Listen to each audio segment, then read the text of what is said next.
Hello, let's focus on some tips and tricks to excel on the AP Spanish Language and Culture exam. And today we will focus on section 2A, which is the free response written email and argumentative essay section. And right now we'll focus right on the argumentative essay. So in this section, you'll have 1 hour and 10 minutes to do both the email and the argumentative section. Within the argumentative section, you will listen to and read 3 different sources. Generally, they will be an article, a table, or a graph, or maybe an infographic, and then some kind of audio source that you will hear 2 times. And then those will present different viewpoints on the topic. From there, you will form your argument based on those 3 resources and maybe your personal experience, and you'll have a 40-minute writing period. During that time, you will have access to the print sources and then whatever notes you took when you heard that audio twice. And this whole section, including the essay and the email, is 25% of your overall AP score. Okay, let's look at some tips and tricks. So just like your humanities classes, you want to have a clear essay outline. Your intro paragraph is going to start out with an intro sentence that contextualizes the topic or maybe gives some kind of interesting hook. You don't need a hook, but it can be a way to show that you're leveling up language and get that higher score.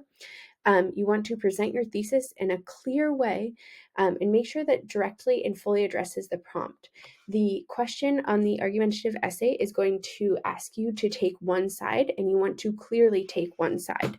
You may want to clearly elaborate on your 3 main arguments that support the thesis in one sentence, but if nothing else, you want to make sure your thesis is clearly stated in that intro paragraph. Next, you move on to your body paragraphs. With each body paragraph, you're going to establish a topic sentence with one argument that supports your thesis.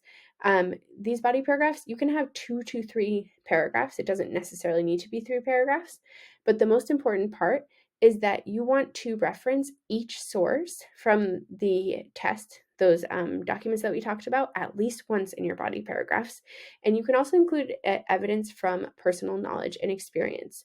And then after you have supported your topic with some evidence, you want to have a concluding sentence that explains how evidence supports argument in a thesis.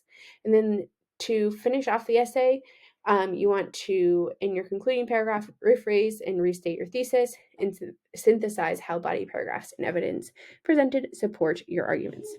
So when we're thinking about what did we do, you want to make sure you had a clear thesis statement, 2 to 3 supporting paragraphs. You've used and references each source at least once in your paragraphs. And most importantly, you want to remember that you're using an academic register and also transition sentences to help support your ideas. So these are some ideas to help. Según fuente uno, blah, blah, blah, blah, blah, blah. So according to source 1, this happened. Como se ve en fuente 2, blah, blah, blah, blah, blah, blah, blah. Por un lado, por otro lado. So you want to have some pocket vocabulary to connect your ideas, start off your paragraphs, compare and contrast, and conclude. Last but not least, let's look at just some tips and tricks in this last minute. So like I mentioned, you have 55 minutes to read and listen to all of your sources. So take lots of notes so that you are ready to respond the best you can. When you are looking at your sources, especially for the graph or infographic, make sure you're reading the title and heading of the chart, as this will help make sure that you interpret the chart correctly and can use that key information. Like I mentioned before, you must take a definitive side responding directly to the essay prompt. So maybe sí or no, or either or. Do not stay in the middle. Choose a side and then support it clearly with your supporting arguments.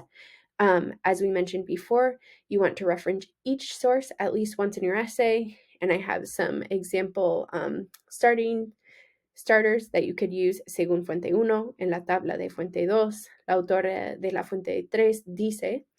Have those pocket transition phrases in your back pocket to start elaborate and concluding your essay.